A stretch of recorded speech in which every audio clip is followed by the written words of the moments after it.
Hey friend, please subscribe and like the video. 1 second for you. A big deal for me. My name is Dr. Michael Rains. I'm 52 years old, and I've spent most of my life studying what hides beneath the surface. The diseases that grow quietly until it's too late to treat them. But nothing in medical school prepared me for the one diagnosis I could never make in time. The one that lived inside my own home. Claire and I met 24 years ago in the trauma ward of St. Augustine Hospital. She was a nurse, fast, fearless, the kind of person who could keep calm while the world was falling apart.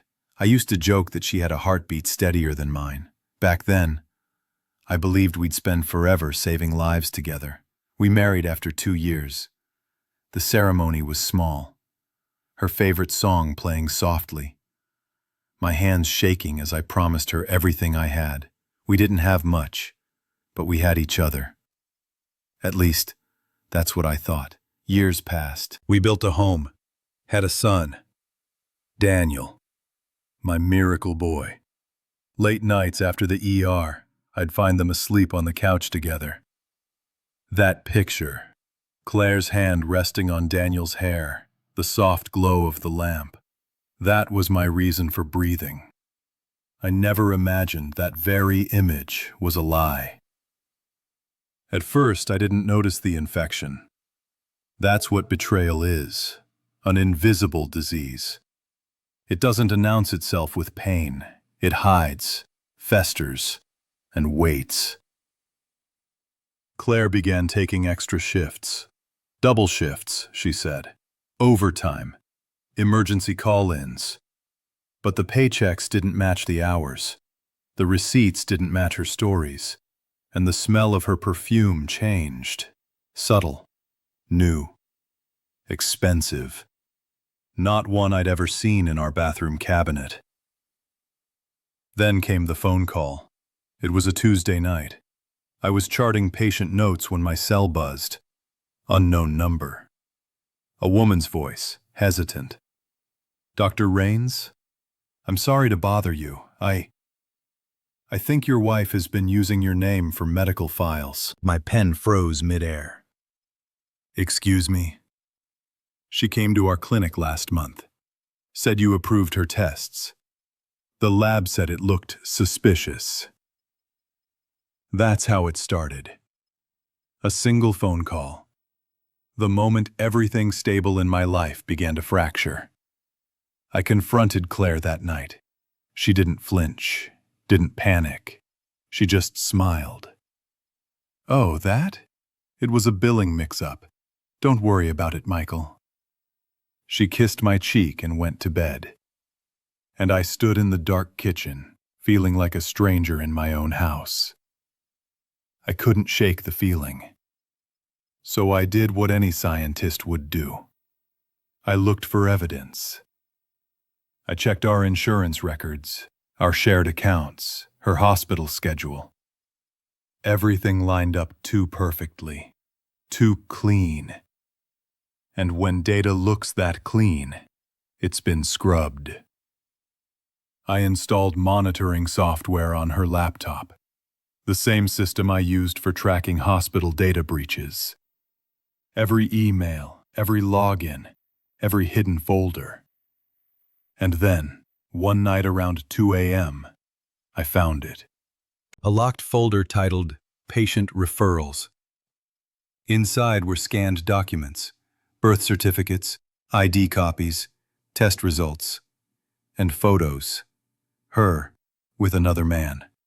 Same face over and over. Sometimes in restaurants, sometimes in hotels, sometimes holding a boy about Daniel's age. The captions made my blood run cold. Ethan, Daniel, and me. Our perfect day. Our perfect day. That's when I realized Claire hadn't just been cheating. She had built an entire second life. A parallel family. I scrolled through the photos until I saw something that made me stop breathing. Daniel. My son. Or was he? In one photo, Ethan had his hand on the boy's shoulder, and the resemblance was undeniable. Same eyes. Same hair. Not mine. The next morning I ordered a DNA kit.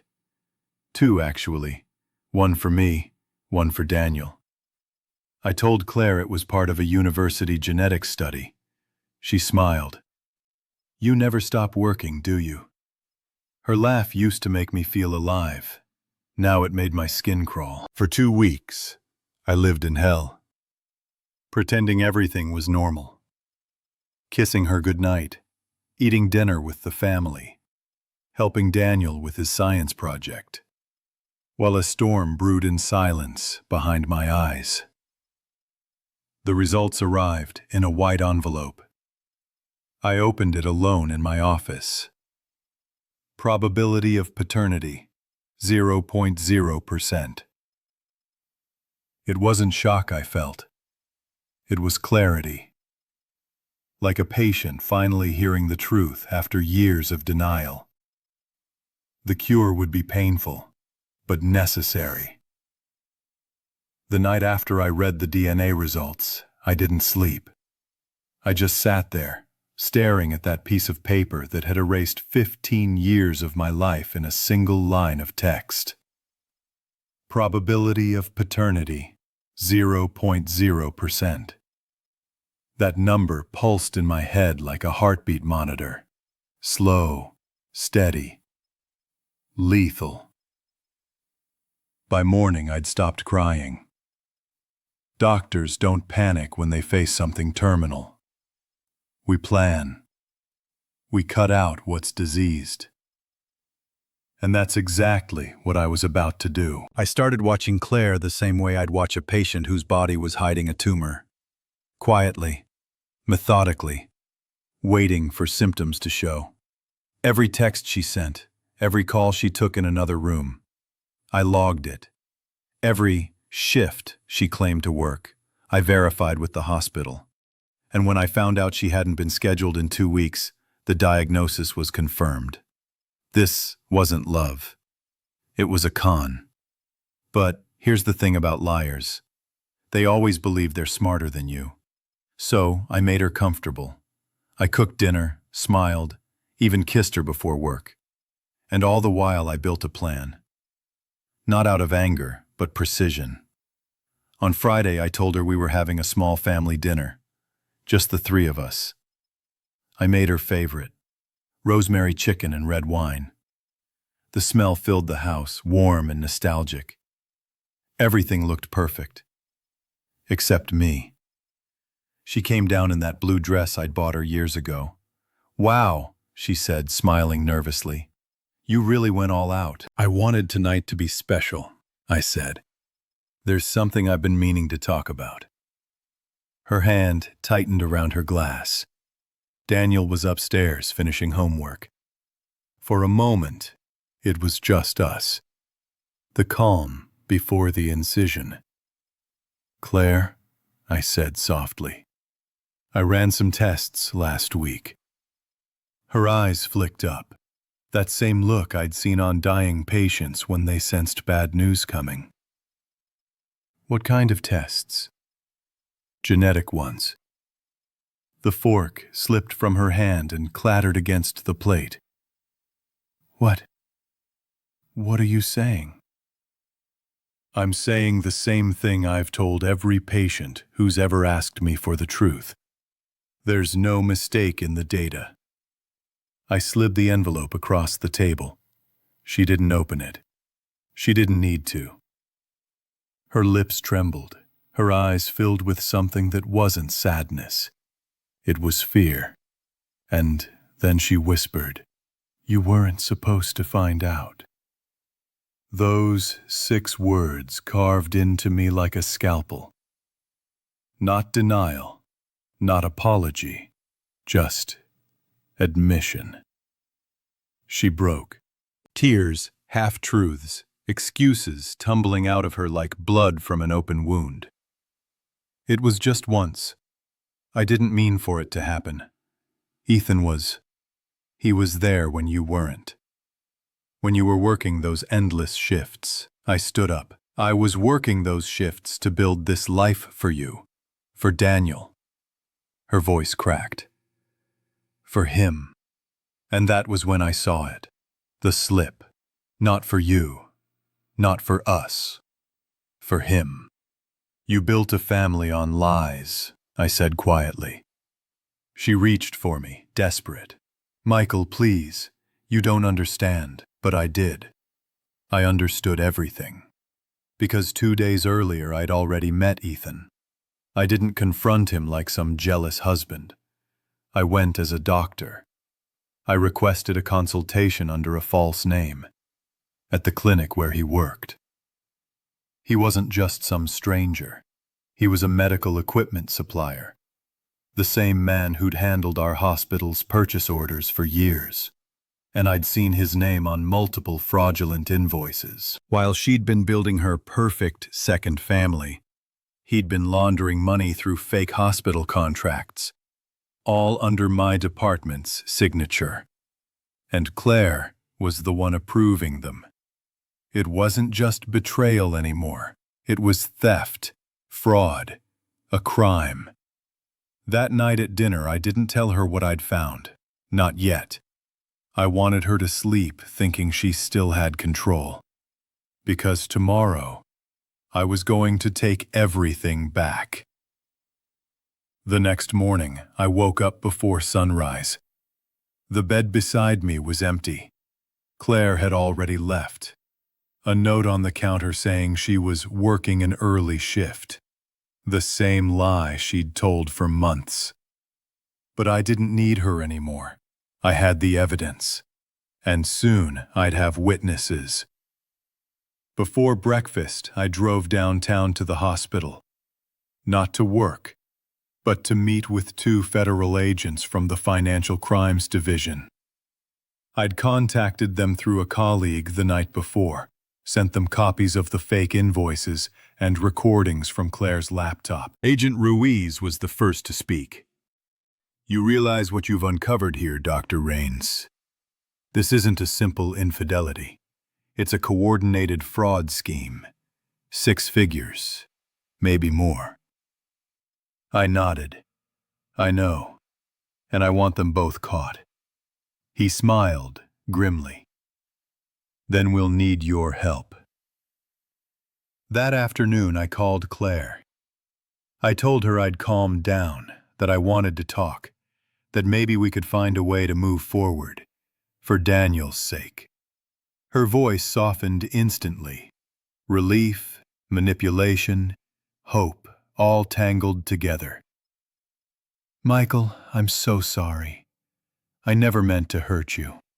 I know, I said quietly. Let's just have dinner tonight. At home, just us. She didn't realize my phone was recording every word. She didn't realize the agents were already waiting outside the house. I cooked again. Same rosemary chicken. Same wine. Same soft light in the dining room. But this time I wasn't nervous. This time I was the one running the experiment. She came in smiling, holding flowers like a peace offering. I poured her a glass of wine. We talked. Calm, civil, like 2 actors reading from a script. And when she finally relaxed, I asked, "So, how's Ethan?" Her hand froze mid-air. The glass stopped halfway to her lips. I told you, that's over. Funny, I said, sliding a printed email across the table. Because this is dated yesterday. Her face drained of color. The email was from Ethan, thanking her for approving another shipment. Attached were the invoices, under my department's name. Michael, she whispered, please don't do this. You already did. I looked her in the eye. You didn't just cheat on me. You stole from me. From this hospital. From everyone who trusted you. And that's when headlights flashed through the window. A car pulled into the driveway. Ethan. He came in like he owned the place. Expensive suit, slick smile, pretending this was just another day. "Michael," he said, extending a hand. "I think we should talk." I didn't shake it. "I agree." Behind him, 2 plainclothes agents stepped in quietly. "Ethan Clark?" one asked. He froze. "Yes?" "Federal Financial Crimes Division. You're under arrest." Claire screamed. "What? No, there's been a mistake." But it was too late. They'd already shown him the warrant. His name, her name, the shell companies, the wire transfers. Ethan turned to her, furious. "You told me he'd never find out." "I didn't think he would," she sobbed. Their voices tangled into chaos, desperation, blame, panic. I just stood there, silent, watching the autopsy of the life I'd once thought was perfect. Every word they said cut deeper than any scalpel I'd ever held. When they led Ethan out in cuffs, Claire collapsed. "I did it for us," she sobbed. "You were always so distant, so consumed by your work." I knelt beside her, not out of pity, but to look her in the eyes. "You did it for yourself.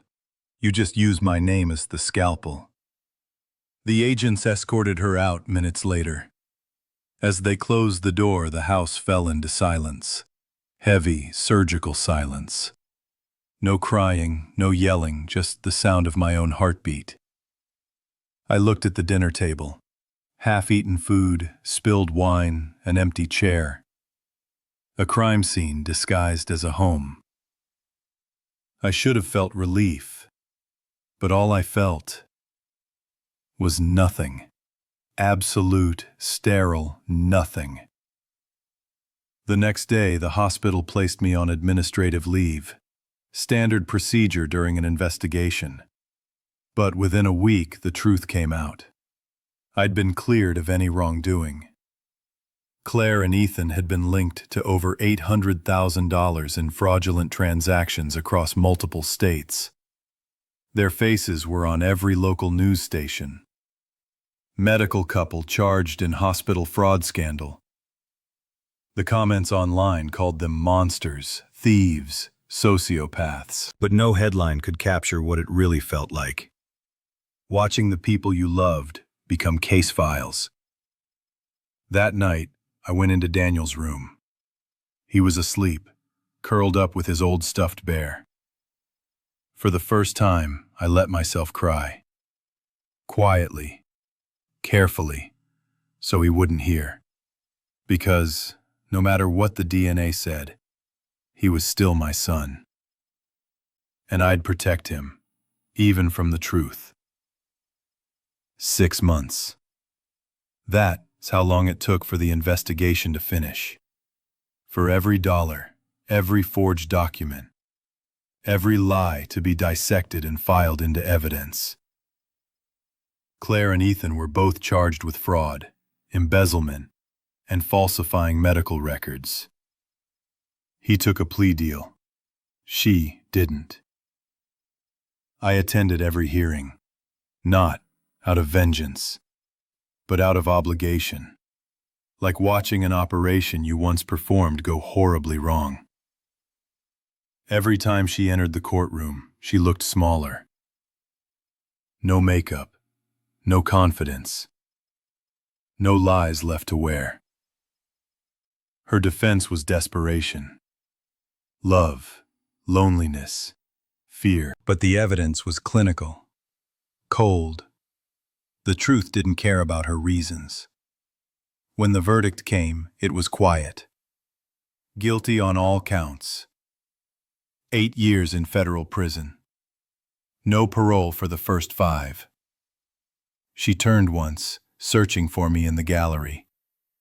And for the first time, I didn't look away.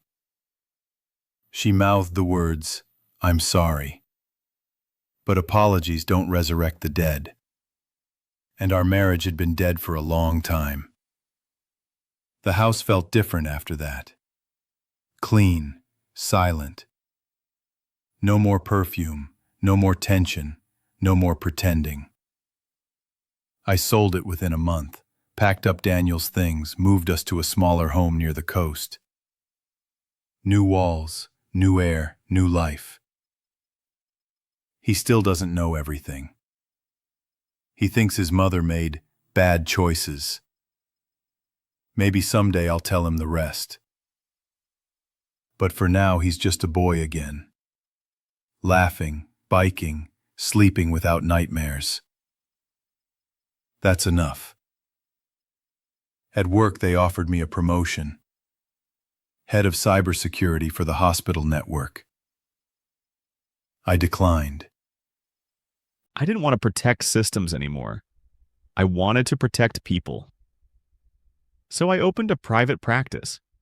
Therapy for doctors and nurses dealing with burnout, grief, betrayal.